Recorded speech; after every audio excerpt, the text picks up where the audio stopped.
Ada tahayul di antara corona. Tahayulnya kenapa? Mungkin masyarakat ini berpikir tidak akan masuk ke dalam badan dia. Jadi yang terserang hanya orang lain dan orang lain.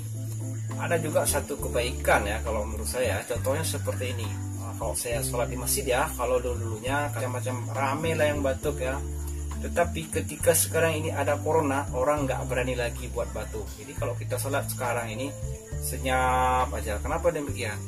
Karena kalau di daerah saya sekarang ini kalau ada yang batuk, yang lain ini mesti menjeling matanya seperti ini. Dah corona. Jadi. Halo semuanya, Assalamualaikum warahmatullahi wabarakatuh. Jumpa dengan saya Baru Fahrul. Tapi kali ini bukan soal bunga ya. Karena kalau bunga itu tiap hari ya, pagi, siang, malam bunga aja terus. Kadang-kadang kita merasa bosan juga ya, sama seperti teman-teman lah ya. Kita kan ceritanya sedikit bercampur lah, nggak apa-apa lah ya. Tapi terus terang ini bukan kapasitas saya hanya merasa terpanggil saja ya, karena saya merasa heran ada satu masalah sebenarnya di dalam masyarakat Indonesia sekarang ini ya, masyarakat kita lah. Jadi ini kan musim corona ataupun COVID-19 ya. Jadi saya lihat di televisi, saya baca juga di surat kabar ya. Teman-teman juga seperti saya tentunya lihat TV, lihat di surat kabar, ataupun bahkan ada teman-teman yang melihatnya secara langsung di depan mata ya.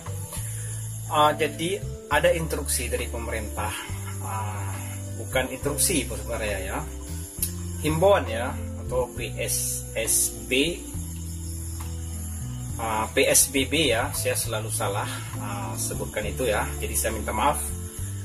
Jadi herannya saya seperti ini, pokoknya kalau kita tanya sama teman ya, mau kemana mas? Mau ke warung?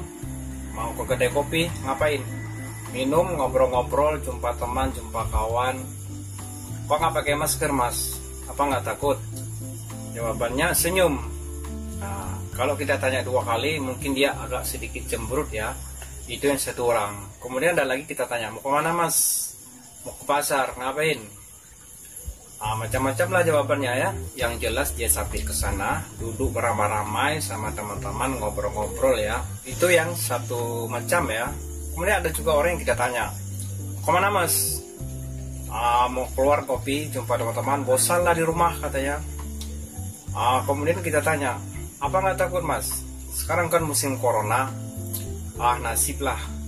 Jadi kalau jawaban seperti itu, jawabannya senyum, sedikit cemberut, ataupun nasib lah, itu sebenarnya kalau menurut saya ya, itu ada satu masalah ya di antara masyarakat kita. Atau lebih tepatnya kalau menurut saya, masyarakat ada tahayul di antara corona ataupun COVID-19 ini. Tahayulnya kenapa? Mungkin masyarakat ini berpikir bahwa corona itu tidak akan menyerang dia ya, ataupun corona ini tidak akan masuk ke dalam badan dia. Jadi yang terserang hanya orang lain dan orang lain. Jadi kalau pemikiran seperti itu tergantung nasib lah.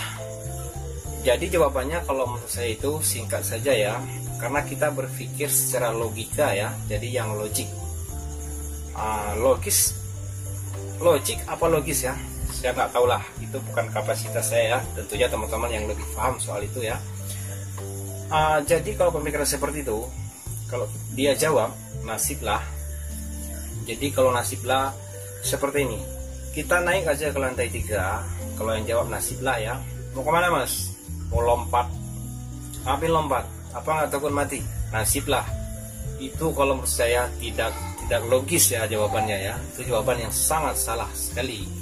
Ataupun seperti ini, kita pergi aja ke pinggir jalan raya, di situ kan ada truk yang lalu lalang itu, yang bawa kencang ya, 80 ataupun 100 km per jam.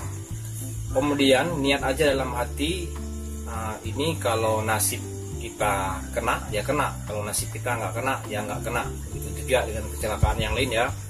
Jadi lihat truk itu sedang kencang ya, 100 km per jam, nyebrang, itu pastilah kita innalillah. Jadi ada juga teman-teman yang melakukan mudik ya, baik teman-teman yang dari kota pulang ke desa, ataupun teman-teman yang dari luar negeri ya pulang ke Indonesia. Jadi buat teman-teman yang ingin mudik sebaiknya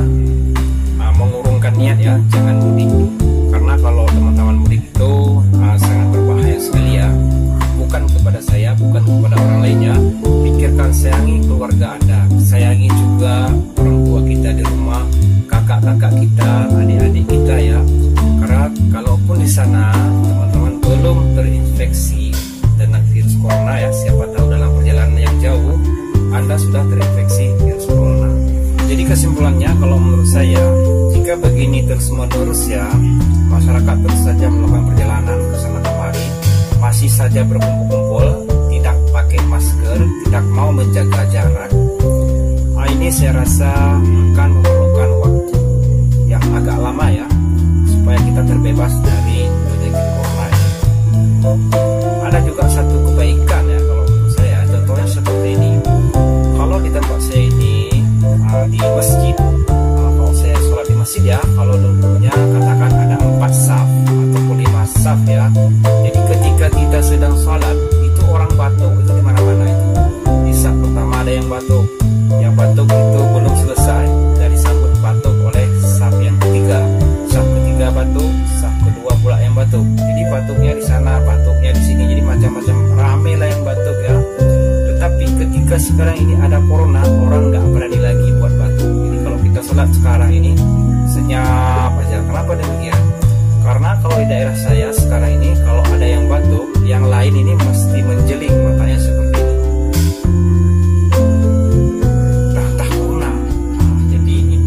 Bagusnya ya, tapi hanya sedikit sajalah ya.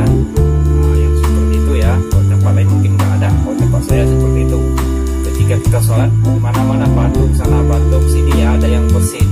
Sekarang kalau di tempat saya ini bersin udah nggak kedengaran lagi, batuk udah nggak kedengaran lagi ya. Mungkin yang batuk itu ditahan ya, takut dia dicap ya, takut dia dibilang sama orang ya. Dari sekian menit teman-teman melihat video ini, sebenarnya saya tidak bisa berharap banyak juga ya, apalagi dari orang seperti saya ya. Bahkan himbauan dari pemerintah aja, jangan berkumpul-kumpul, jaga jarak, masih ada orang yang tidak mau mendengar ya. Namun dengan cerita saya seperti ini, siapa tahu ada 1 orang atau 2 orang saja dari sekian banyak orang yang melihat video ini yang mau menjaga jarak, tetap patuh tinggal di rumah, kecuali ada hal-hal yang sangat penting ya, sehingga kita harus keluar rumah. Ini seperti saya, satu rumah itu macam mana banyaknya pun orang dalam satu rumah itu, WC-nya 1, jadi kamar mandinya 1, jadi terpaksa itu berkongsi juga ya dengan teman-teman yang sedang isolasi mandiri di rumah.